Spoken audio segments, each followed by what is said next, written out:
All right, so today we're going to be talking about some multiple angle and product to sum formulas and also a half angle formula. Now, to put your mind at ease, the only three types of identities that you have to know for your test on Thursday is the reciprocal identities, the quotient identities, and the Pythagorean identities. You should have those memorized by the test time, okay? On your test, though, for these types of problems, since we don't have a lot of time with them, I will put them at the bottom of your paper. I won't necessarily identify which ones are which, so you need to know how to use them. That's what the practice is about on the assignments, but you'll need to be able to apply them. Does that make sense? All right, so double angle formulas is our first formula that we're going to talk about, and they're right below your sum and difference formulas on your sheet. And again, these will be provided on your test. So your double angle formulas help us figure out how to get something like the sine of, let's see, 240, or the sine of, well, we do 90, 60, 120. Basically, how to find the sine of anything that you don't have, that you can't get normally without a double angle. So 225, 450, sine of 450 would be something that we could get. Okay, so when we're looking for the sine of 2u, we can use 2 times the sine of u times the cosine of u. When we are working with the tangent of a double angle, it's 2 times the tangent of u over 1 minus the tangent squared of u. But when we're working with the cosine of 2u, we have 3 options to work with, and we'll pick which one is going to be most beneficial to us. So it could be cosine squared u minus sine squared u. It could be 2 cosine squared u minus 1, or 1 minus 2 sine squared u, depending on what we're doing with the particular problem. Okay, and this next example will help demonstrate that. So, for example, if we asked you to solve 3 times the sine squared of x plus the cosine of 2x minus 2 equals 0, the first thing we probably notice is that we've got sine squared and cosine. And the second thing that we notice is that we've got a cosine of a double angle, cosine of 2x. Okay, so we've got to do a substitution here that is going to help us replace this with something that we can work with. So which of the 3 cosine double angle formulas are we going to use? 1 minus 2 sine squared u. So we rewrite the 3 sine squared x plus, there's that 1 minus 2 sine squared x, and then the minus 2 equals 0. So we've just subbed in an appropriate formula, the one that's going to help us the most. Okay, now let's combine our like terms. What are we going to get?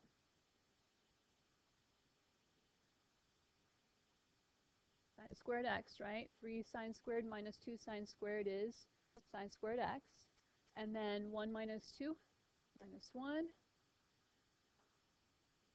And now what do we do with that?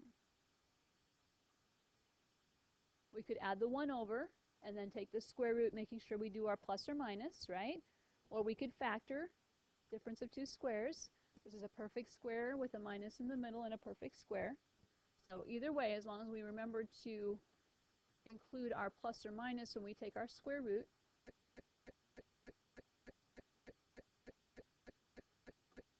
square root of 1 is 1, right? The 3 sine squared and the negative 2 sine squared becomes just a 1 sine squared. Yep, we just combined our like terms, and the 1 and the negative 2 became a negative 1. All right, so far so good? Okay, now let's think about it. Where is the sine of x going to be 1? Sine starts in the middle, right? Ends in the middle. And what happens in the middle? Middle. So it goes high and then low. So where's the sine of x going to be a positive 1? Pi over 2. And where is it going to be a negative 1? 3 pi over 2. Okay, now it didn't restrict our domain here, so we're going to say pi over 2 plus 2 pi n and 3 pi over 2 plus 2 pi n, or we can reduce it down to one of them and just say pi over 2 plus pi n.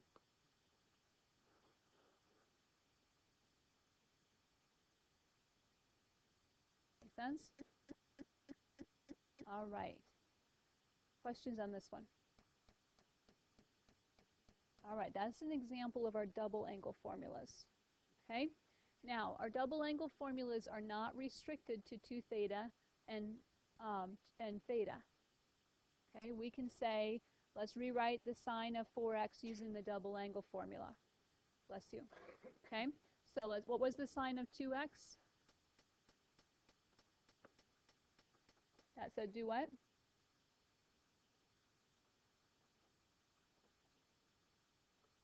So the 2 came out in front, and then it was half as much as of the x that we had to begin with, right? So what do you think the sine of 4x is going to look like? Well, the 4's coming out in front, right? And then it will be sine 2x cosine 2x.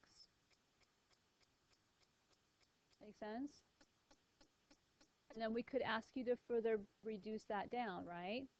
We could say, hey, that sine of 2x can now be, we can use the half angle formula on it again, and that would be 4 times 2 times the sine of x cosine of x. And then we can use one of our cosine double angle formulas, right, to reduce that one. And it wouldn't really matter which one you use because, I mean, this is hypothetical because we won't actually probably ask you to do this again. But we could pick the same one we used before, 1 minus 2 sine squared x.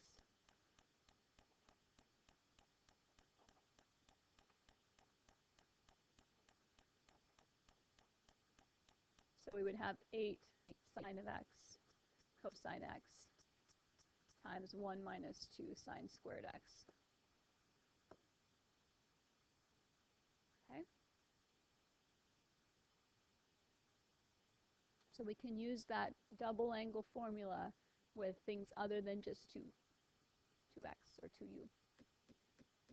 How would we rewrite the tangent of 6x using our double angle formula? First of all, what's our tangent double angle formula say?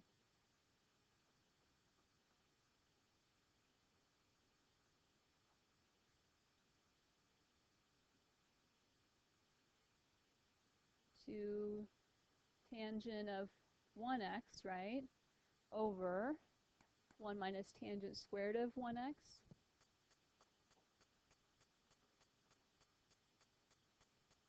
So what's the tangent of 6x going to look like?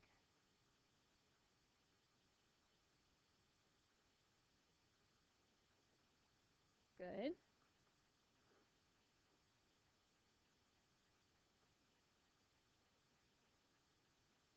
Tangent squared of 3x. And there's a triple angle formula that we're not going to mess with as well, but that's one of the things that they can ask you to do. Okay? Use your double angle formula to rewrite it in some manner. Make sense? Questions on this one? All right. Next, we want to talk about our half angle formulas. So our half angle formulas look like this. And again, we'll provide these for you. In fact, I haven't decided yet, but I don't think I'm going to put these on the test. I want you to be exposed to it. But I want you to basically be able to say in calc next year, yes, I saw that. I've done that before. I haven't mastered it, but I've at least been exposed to it. Does that make sense? All right. So half angle formula says if I need to know something like the sine of 22.5 degrees, an exact value, okay, half of 45, then it's going to be equal to a positive or a negative square root of 1 minus the cosine of 45 over 2. Okay, same thing with cosine, only it'll be 1 plus the cosine of that angle over 2. And the tangent is either 1 minus the cosine of u over the sine of u, or sine of u over 1 plus the cosine of u. And you want to be strategic when you pick this one. Okay? And I'll show you what I mean in just a moment. So we want to find the exact value for sine, cosine, and tangent of 105 degrees. Okay? 105 is not one we have to know, right? But what does it look like? The way to get 105. 15 plus 90. We don't know 15, we know 90. 2 times 105 is how much? 210. Do we know the sine, cosine, and tangent of 210? Yeah, that's one of our ones that we can derive from our table of 9, right? All right, so we're going to take 2 times 105.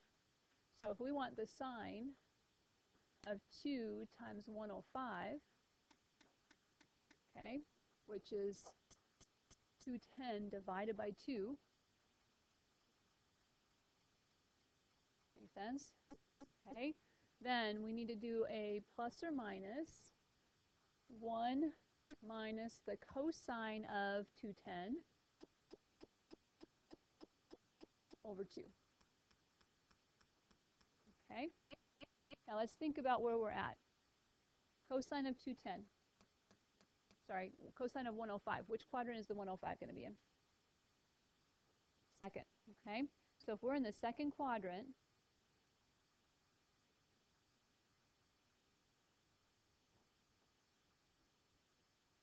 do we need the positive or negative here?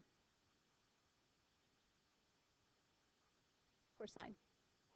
Positive. Positive sign is positive in the second quadrant, right?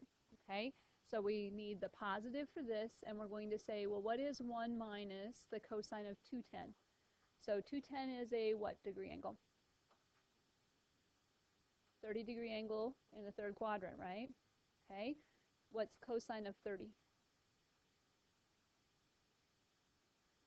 Square root of 3 over 2 in the third quadrant is a positive or negative? Negative. So we're going to do a minus a negative square root of 3 over 2 over 2. Okay, so minus a negative is plus, right? Let's get a common denominator up here. We'll have 2 halves plus the square root of 3, so 2 plus the square root of 3 over 2, all over 2, under a positive radical. Okay. Now, what happens if we want to get rid of this fraction with the fraction? Find the reciprocal, right? Invert and multiply. So we're taking it times 1 over 2, 1 over 2. So we'll have a square root of 2 plus the square root of 3 all over 4. That is the sine of 105.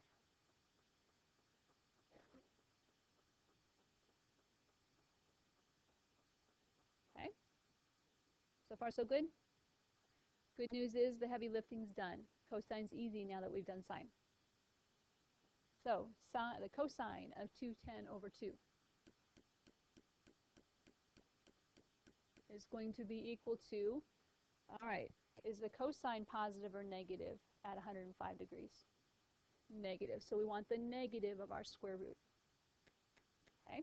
Then we say we need to take 1 plus the cosine of u over 2. Okay, so it's going to be 1 plus the cosine of 210 we said was a negative square root of 3 over 2, right? So we're going to have a negative square root of 3 over 2 all over 2. So the only thing that has changed here, everything else remains the same, right? The only thing that's changed is the sign in the radical.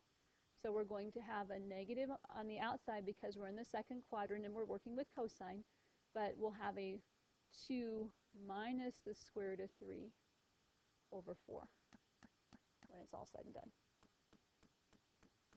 Does anyone need to see why? All right, now we've got to find the tangent. Okay, so the tangent of u over 2, the tangent of 210 over 2 of 105 is going to be one of these guys.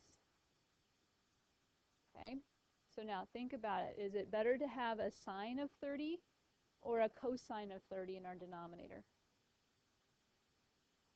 Sine of 30, because we don't have to deal with a radical then, right? Sine of 30 is 1/2. So we're going to pick this particular version of this formula to make life easier on ourselves. So far, so good? Predictive analysis, we say that this is going to be easier to work with. So the tangent of 105 is going to be 1 minus the cosine of 210 over the sine of 210. Well, we said the cosine of 210 was a negative square root of 3 over 2. So 1 minus a negative square root of 3 over 2 is 1 plus the square root of 3 over 2. And the sine of 210, we're now in the third quadrant. Is it positive or negative?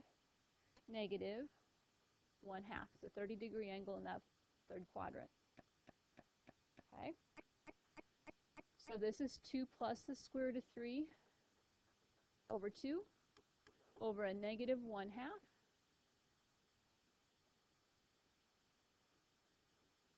And we end up with a negative 2 minus the square root of 3 because of that negative.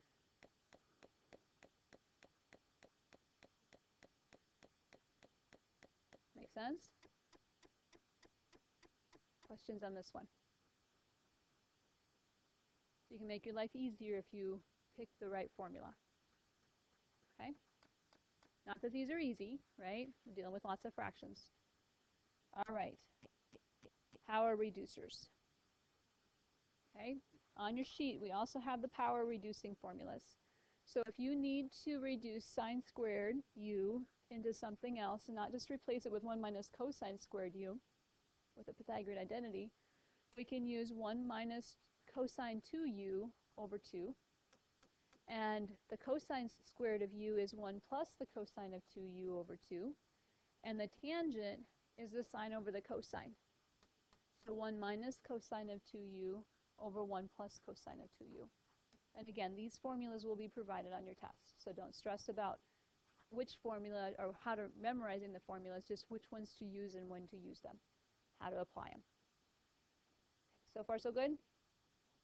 All right, so we want to rewrite sine squared x, cosine squared x in terms of the first powers of cosines of multiple angles. Okay, so we don't have to do anything with the 2u's when it's all said and done. We only have to work with making sure we have no squareds anymore when it's all said and done. Okay, it has to be the first power. All right, so what is the sine squared of x using our power reducing formula?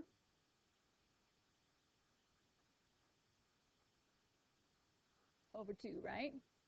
Okay, what's the cosine squared of x?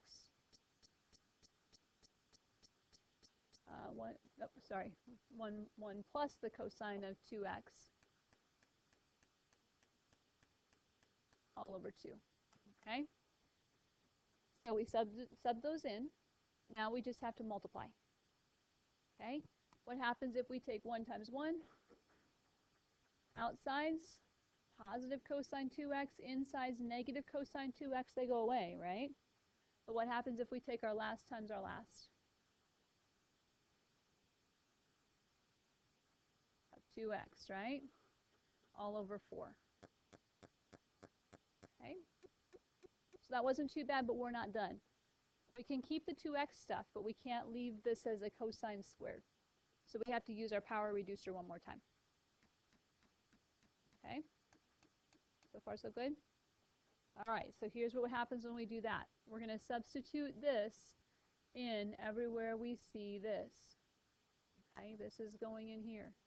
So 1 minus this 1 plus cosine of, how many x's will it be now?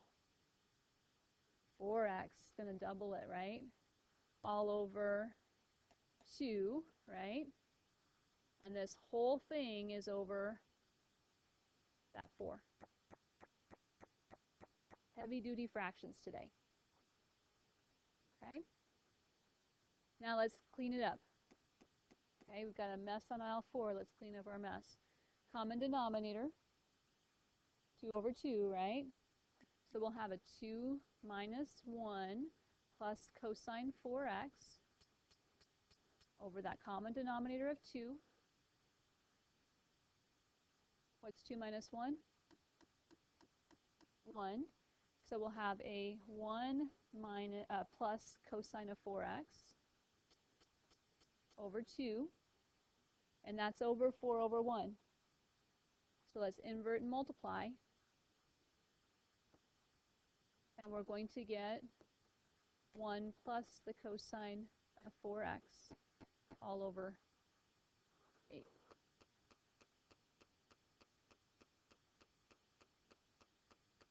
Questions on that one? Fractions within fractions within fractions. Square roots within square roots. Okay, yes, sir.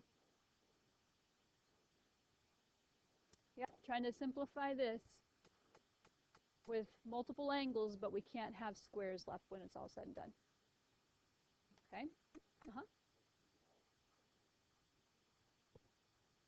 So once we got to this point, we said, hey, this would be great if we were done, but we still have a squared term from multiplying these guys together. So now we have to use that power reducer one more time. And so in place of this cosine squared of 2x, we subbed in 1 plus the cosine of 4x over 2, and everybody else stayed the same. Down here, we said we need, yeah, so we need a common denominator. So if we're going to get a common denominator, this guy needs a 2 over 2. And so that's where that 2 came from. The 1's still there, and I messed up. Everybody see my mistake? What happens if I distribute that negative through? Should be a minus here. Okay, so this one should be a negative. And this should be negative, and this final answer should be negative. I just noticed my mistake.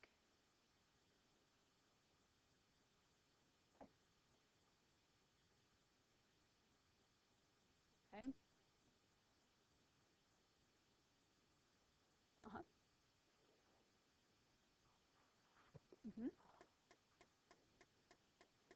Yep.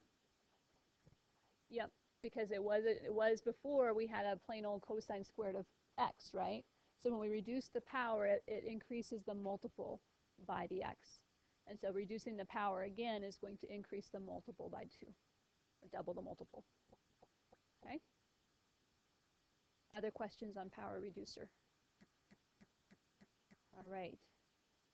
So assignment is very similar to what we have on your yellow sheet, but I added 2 problems so you could have some practice with the half angle formulas. So if you're going off your yellow sheet, remember to add 33 and 35. Other than that, it's exactly the same as what's printed.